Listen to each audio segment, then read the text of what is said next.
Bom dia a todos, bom dia a todas, sejam todos muito bem-vindos e bem-vindas a mais um ICL Mercado Investimentos. Bom dia a você que está vendo a gente lá em São Luís do Maranhão pela TV UFMA, você que está vendo a gente pela Pop TV em Porto Alegre e Sobradinho.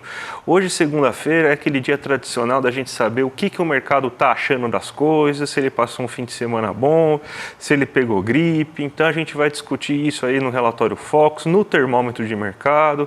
Vamos falar de conta de luz aí, que pode estar uma baixada agora a partir desse mês de novembro aí, que teve redução aí da bandeira tarifária. Mas antes de tudo isso, eu vou passar para a Débora para falar o bom dia para ela, que está de casa, pegou uma gripe aí, é melhor ela ficar fazendo de casa para não passar gripe para os outros. Débora, bom dia, tudo bem com você? Bom dia, André. Bom dia a todas e todos que estão nos assistindo. O mercado, não sei se pegou gripe, mas eu peguei, né? Desde a semana passada já estava um pouquinho ruim, mas eu piorei ontem, então eu só saí para votar e depois fiquei descansandinho. Então hoje eu estou aqui de casa, realmente porque eu não quero, não sei nem que tenho, né? Então não quero passar nada para ninguém.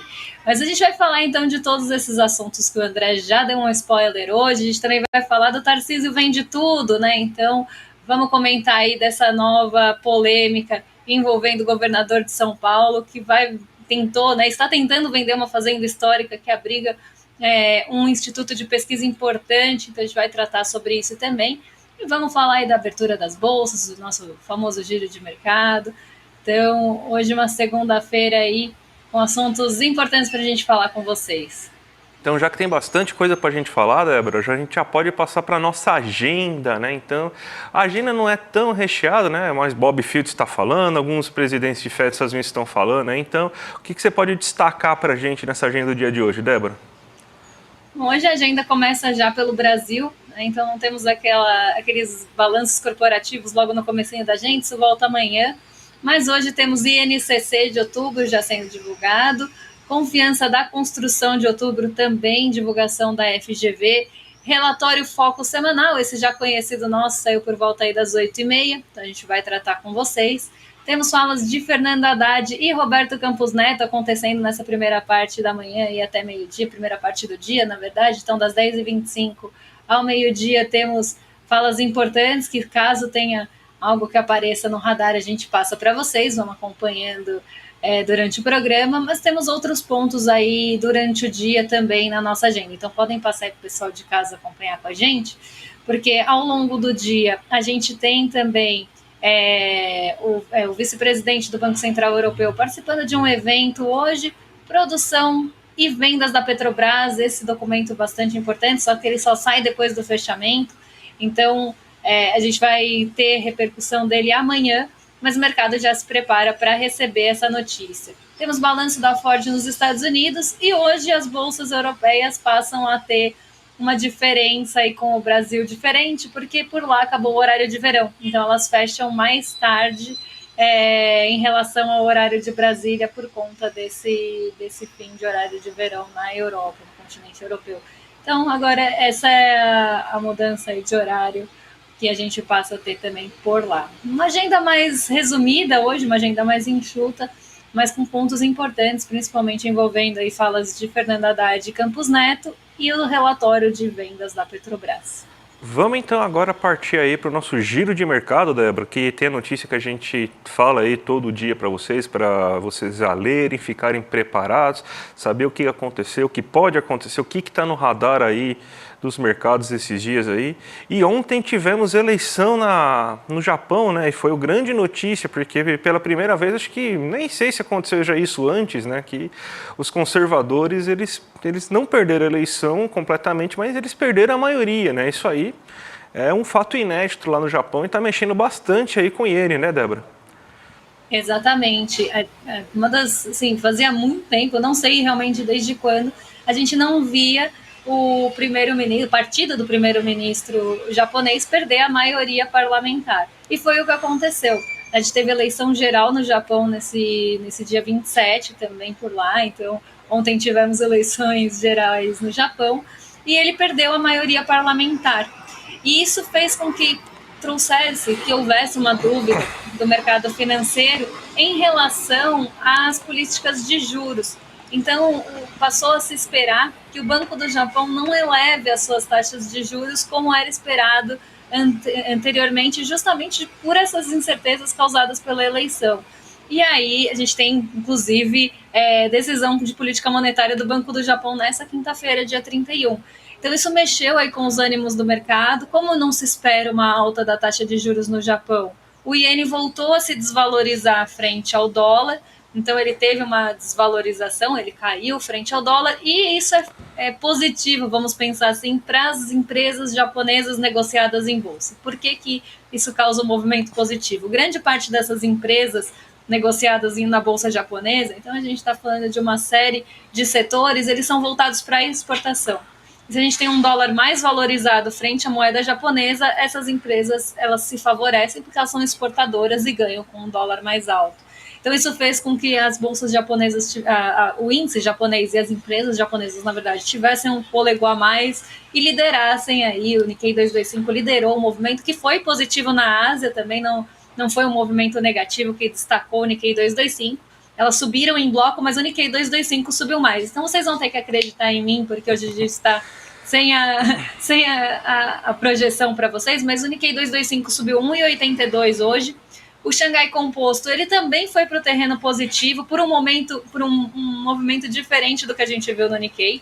Né? Por lá as bolsas acabaram ficando no positivo, no terreno positivo, por conta de desempenho das ações incorporadoras e ligadas ao consumo, depois que o Banco Central Chinês, ou o Banco Popular da China, trouxe ali uma nova ferramenta para trazer liquidez no mercado e no sistema bancário. Então, as bolsas na China também foram para o terreno positivo, o Xangai Composto subiu mais de 0,6%. Então, um dia bem positivo na Ásia, mas o destaque fica realmente com o Japão, por conta dessa expectativa de não alta de juros, então de manutenção de juros, e por essa perda da maioria parlamentar do Shigeru Ishiba, que é o primeiro-ministro japonês. Vamos então agora para o Brasil, porque se lá você teve eleição, aqui também teve, mas a eleição pouco influenciou aí nos nossos dados internos, né?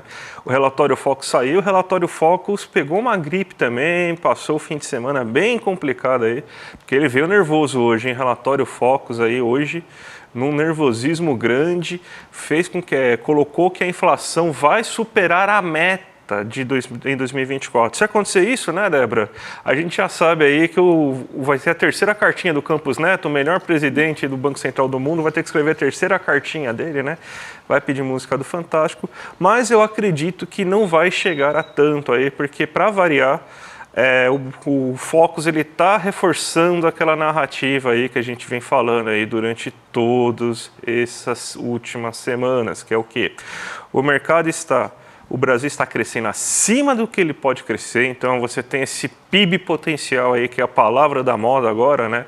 PIB potencial o Brasil está crescendo acima desse PIB potencial, o que faz com que existam pressões de demanda. A economia brasileira está crescendo acima do que pode, então serviços estão muito aquecidos, as pessoas estão comprando acima do que você tem de quantidade de vendas possíveis, pode ter falta de estoque industrial no comércio, isso aí tem que ser freado com aumento de taxa de juros, ou seja, traduzindo para vocês, quem trabalha com comércio, com serviços, está achando que a economia está bem, então o Banco Central não gosta disso e acha que você tem que perder renda, perder vendas, perder clientes e tudo mais. Então é basicamente isso aí que a gente vê aí nesse setor de serviços nesse momento, na economia nesse momento, o mercado acreditando nisso, né?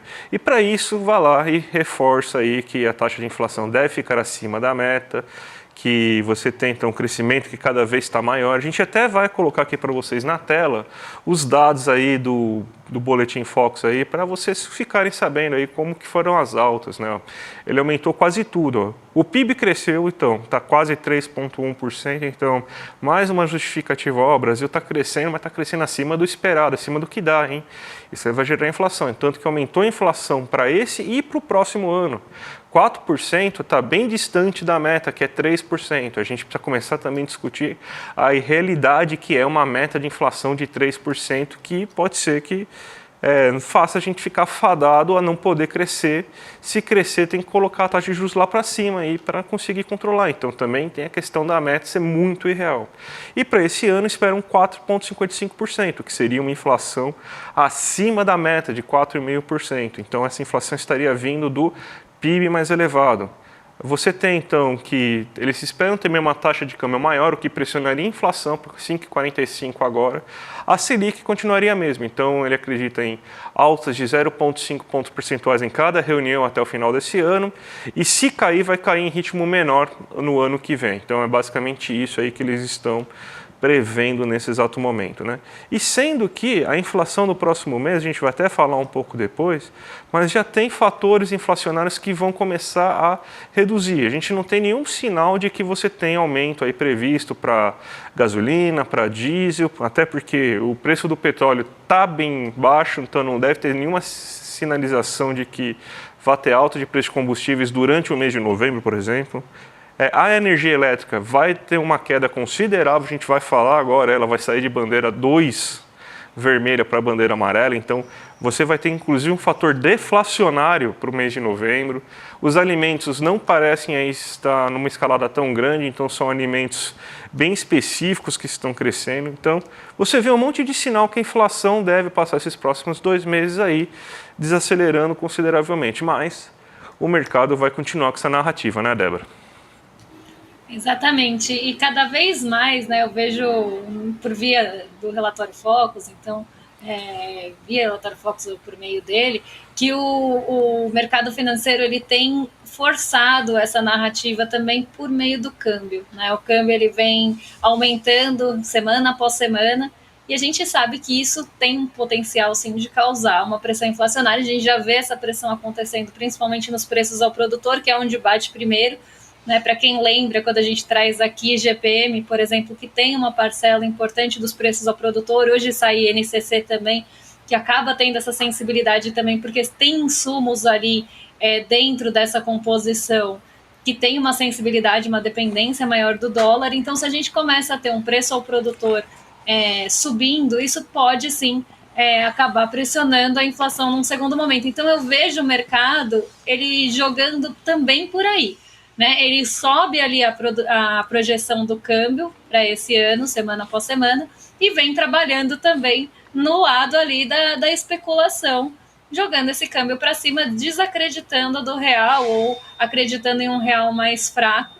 Isso faz com que, e saindo do real, né, a gente sabe que o mercado financeiro ele tem essa possibilidade, né, então ele vai apostar contra o nosso real, e isso vai fazer com que venha essa pressão. E aí ele consegue sustentar a própria narrativa de deixar a Selic mais alta por conta disso também.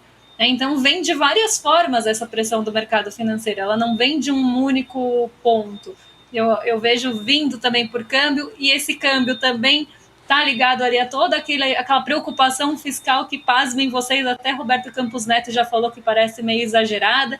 Então, toda essa construção, né, a gente vê toda semana essa construção sendo fortalecida para que a gente tenha juros nos patamares mais altos, sendo que isso não favorece ninguém. Mas vamos seguir, né? Vamos seguir para o nosso próximo assunto, que a gente vai falar de expectativa para a Bolsa.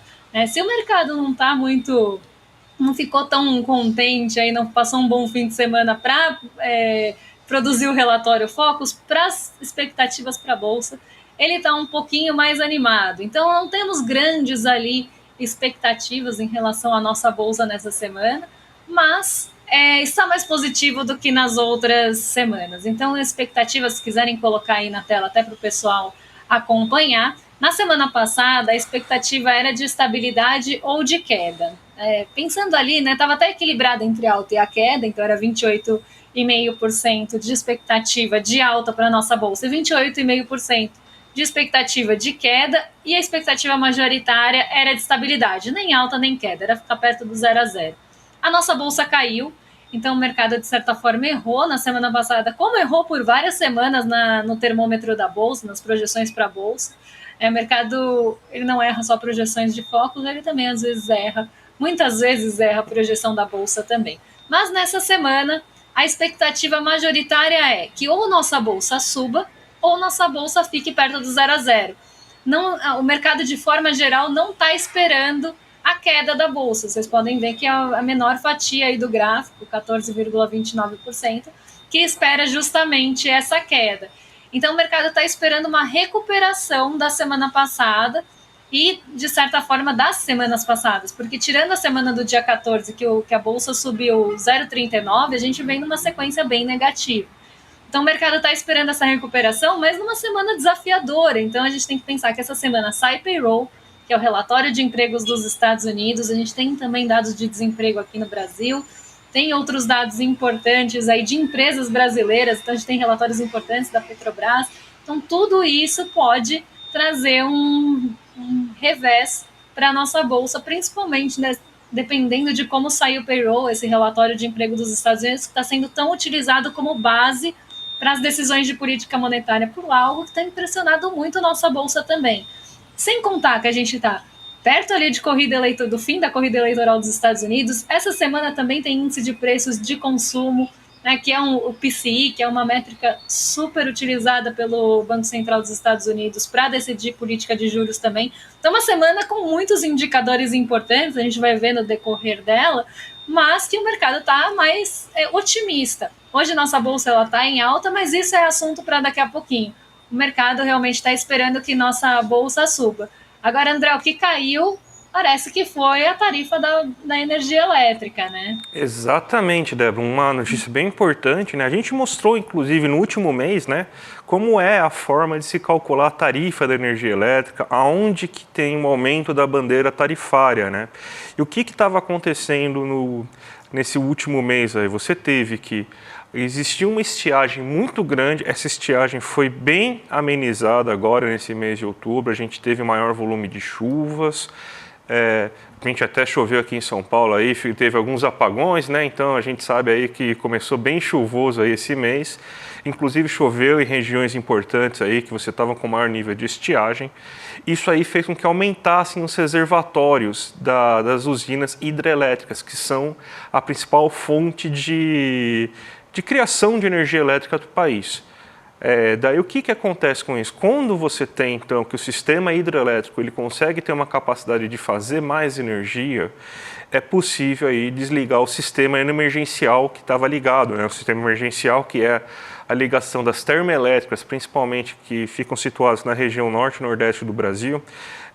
Você tem então agora o desligamento aí do sistema aí a partir de novembro, e com isso a bandeira tarifária vai para a amarela, que você tem, que é a verde, a amarela e a vermelha, são as três bandeiras tarifárias, lembrando que a vermelha tem nível 1 e nível 2, a gente estava no pior pico. Tanto que a inflação pelo menos o IPCA 15, né, que é a prévia da inflação de outubro, estava com mais de 5% de aumento da tarifa de energia elétrica. E esse foi o grande fator que gerou inflação naquele momento, que significa que você deve ter uma grande deflação da tarifa de energia elétrica que pode puxar para baixo, consideravelmente para baixo, a inflação no mês de novembro. Então isso daí vai dar uma amenizada na inflação que a gente está observando agora, que estava em aceleração muito por causa das questões climáticas. Lembrando que não é só porque começou a chover que a gente acabou com os problemas climáticos do Brasil, então não é isso que está acontecendo, é só uma trégua aí da natureza aí para o nosso bolso aí no mês de novembro. Mas pelo menos aí a gente vai ter uma tarifa de energia elétrica um pouco mais barata agora, o que pode ser um alívio tanto nas contas e também aí desmentir um pouco aí essa visão do mercado financeiro, né, Débora? Exatamente. Lembrando, né, que a conta de luz ficar mais barata não tem nada a ver com alta de taxa Selic, até porque alta de taxa Selic ou queda de taxa Selic opera no médio prazo, né? Não é de uma hora para outra que a gente tem uma mudança quando a gente tem política assim de juros. Mas isso não é, tá, gente? Antes que comece a aparecer alguma notícia, porque a gente já viu isso em outros momentos, isso não tem nada a ver com política de juros, tem a ver realmente com questões climáticas. Agora a gente vai falar de um assunto aqui com vocês que me causou bastante desconforto quando eu li nessa manhã, porque o Tarcísio vende tudo, né? Ele voltou à cena, né? O Tarcísio pode abrir uma casinha daquelas vendendo tudo mesmo, porque ele está tentando vender o patrimônio de São Paulo, continuar com a sua agenda privatista. Então, o primeiro alvo já foi a Sabesp, que a gente viu o que deu. Mas agora o Tarcísio ele passou a defender a venda de uma fazenda histórica e com uma justificativa de que não dá para se apegar a patrimônio. Né? E aí eu vou comentar a notícia e vou trazer um ponto de reflexão com vocês. Porque ele trouxe, né, essa fala de que não dá para ficar se apegando a patrimônio, precisa gerar valor para o Estado. Só que ele tentou, né, ele está tentando colocar a Fazenda Santa Elisa, que é uma fazenda histórica aqui de São Paulo, nessa lista de privatizações do governo do Estado. Então ele tentou incluir essa fazenda, falando que não dá para ficar se apegando ao patrimônio, não dá para ficar se apegando à área, que isso é uma lógica patrimonialista. Só que ele esqueceu, né, que nessa fazenda Santa Elisa e nessa fazenda histórica que ele falou que não dá para se apegar, que não tem lógica, que não tem sentido econômico ficar juntando prédio, como ele mesmo falou, ele esqueceu que dentro dessa fazenda, dentro desse patrimônio que ele quer vender, esqueceu não, né? A gente sabe que ele não esqueceu, mas, né, fingiu aí esquecimento que lá está o maior banco de amostras para conservar material genético do café do Brasil. A gente sabe que o café do Brasil tem uma importância global. Até comentei com vocês, quando teve alta ali no preço do café, a Bloomberg noticiou justamente porque o café estava caro e quanto o Brasil tinha peso nisso. Então, o peso na alta do preço do café vinha muito das secas aqui no Brasil. E a associação que está defendendo, né, contra essa privatização, defendendo a não privatização dessa área ou a venda desse patrimônio estadual, trouxe vários pontos para que isso não aconteça. Lá, por exemplo, estão as amostras de plantas de café resistentes a pragas. Mais de 90% do café produzido no Brasil usa as variedades desenvolvidas a partir desse banco. Então, lá está um instituto importante, né, de pesquisa em relação ao café, né, e em relação a novos experimentos, né, é o Tarcísio operando contra a ciência, como não espanta ninguém. Mas aqui até queria trazer um ponto, porque aí dentro disso, né, depois que as pessoas começarem a defender que lá está um instituto importante para pesquisa de café, que lá está 90% das pesquisas, na verdade 90% do café produzido no Brasil depende dessas pesquisas que são feitas no instituto, o Tarcísio falou, então a gente vai ver, o que tiver pesquisa, a gente dá uma olhada melhor, e o que não tiver, a gente vende. E aí, por isso que eu tô falando, né, Tarcísio vende tudo, porque aí ele vai olhar para patrimônio, se tiver pesquisa, o que é pesquisa, né, Tarcísio? O que é pesquisa para você? Pesquisa é só realmente essa pesquisa científica? Porque patrimônio é uma coisa muito ampla, né? A gente pode estar falando também de patrimônio histórico, a gente pode estar falando de outros pontos de patrimônio. E patrimônio histórico faz parte da nossa memória, que brasileiro já não trabalha muito bem. O brasileiro já não trabalhou a memória muito bem, e por isso que pessoas como o Tarcísio estão no poder hoje, porque a gente não conseguiu trabalhar a nossa memória da forma que deveria ser trabalhada. Por isso que pessoas como o Bolsonaro também chegaram onde chegaram, porque a gente não conseguiu trabalhar, preferiu enterrar muita coisa da nossa memória e deixar toda essa questão de patrimônio, de memória de lado por muito tempo. E continua fazendo isso. Então, né, Tarcísio, a gente sabe que forte ali, ciência não é muito forte, e história também não deve ser muito forte. Na verdade, não é que não são fortes, não devem ser também, mas não favorecem a eleição de pessoas como ele, ou ali pessoas correlatas e ligadas. Se tivesse um bom trabalho de ciência, um bom trabalho de memória e história aqui no Brasil, pessoas como o Tarcísio, acredito que não chegariam no poder com tanta facilidade. Pessoas como o Bolsonaro não chegariam no poder com tanta facilidade. A gente não teria esse crescimento da direita e da extrema-direita nas eleições municipais se a gente tivesse trabalhado memória. Então, a gente até entende ele atuar contra a ciência e contra patrimônio, contra a memória. Né? Então, aqui a gente vê o Tarcísio, mais uma vez, vendendo o nosso patrimônio do estado de São Paulo e patrimônios importantes, principalmente ligados aí à ciência e à pesquisa de mudas e plantas que fazem parte aí de praticamente todo o café produzido no Brasil, e o café produzido no Brasil tem uma escala global muito importante. Então, Tarcísio, não tenho nem palavras para você, né? Me causa muita tristeza e revolta essa fala de que patrimônio só se for para pesquisa, e o que é pesquisa, então abre um precedente enorme aí para a venda do estado de São Paulo mais uma vez, o que não é novidade para ninguém. Débora, eu lembro quando eu entrei lá quando eu comecei a trabalhar na faculdade federal lá, ainda era governo Dilma, daí depois veio o nosso querido Temer, né, entrou lá durante a minha estada lá, e você começa a ver que a lógica privatista, ela entra muito forte e, assim, é uma lógica, assim, que eles realmente não ligam para o que está acontecendo lá dentro, para o professor, para o que está sendo pesquisado lá dentro, porque eles tomam medidas como, agora a gente vai controlar a quantidade de folhas de papel que você vai imprimir. Então você coloca um contador de folha de papel lá na impressora, lá, porque tem que economizar papel. Não pode gastar muita caneta Bic. Aí você vai lá pegar um repositor de pincel, né, aqueles pincel para usar em quadro branco, né, o canetão. Não, mas você está usando muita caneta azul aí, você não tem ainda caneta preta. Então você tem essas picuinhas, seduz os xerox que você tem, então eles atuam em tudo. Eles acham que realmente o que a gente faz, o que o pesquisador brasileiro faz, que não teve um reajuste enquanto essa turma ficou no poder, que ficou anos congelado a bolsa lá, até porque eles acham aí, a lógica deles aí é muito de que o cara só está estudando ainda, recebe, por isso ele tem que ser muito mais agradecido, sendo que ele não pode trabalhar enquanto está estudando, porque senão ele não pode ter direito à bolsa. Então essa é a cabeça deles. A cabeça deles é que, assim, eles não gostam da ciência, eles gostam do resultado da ciência. Aí eles ficam moderninho, vai nas feiras lá, fala, que bonito esse trem moderno. Mas na hora de fazer a ciência, que é realmente o serviço duro, não, esses caras não gostam. Então essa é a lógica que esses caras têm. Então é assim que eles operam. E sempre que tem esses caras no poder, você tem você tem, então, essas medidas aí que basicamente não servem aí para pesquisa, né? Ainda bem que não foi que nem no Rio de Janeiro, né, que eles trocaram um professor doutor lá para colocar um cara do Centrão lá que nem ensino superior tem, mas não duvide aí da capacidade que o Tarcísio possa ter aí de daqui a pouco colocar lá um membro do Podemos ou do Republicanos lá na FAPESP para ferrar de vez a ciência, né, Débora?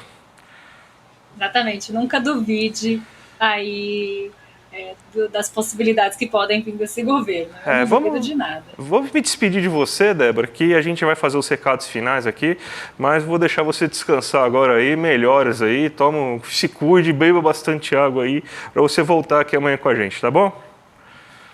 Eu não vejo a hora de estar aí com vocês, se eu estiver melhor e não for nada transmissível, eu estou de volta amanhã. Um beijo, pessoal, e até! Até, Débora. Vamos falar então da grande live que a gente vai ter nessa quinta-feira, dia 31 de outubro, aí,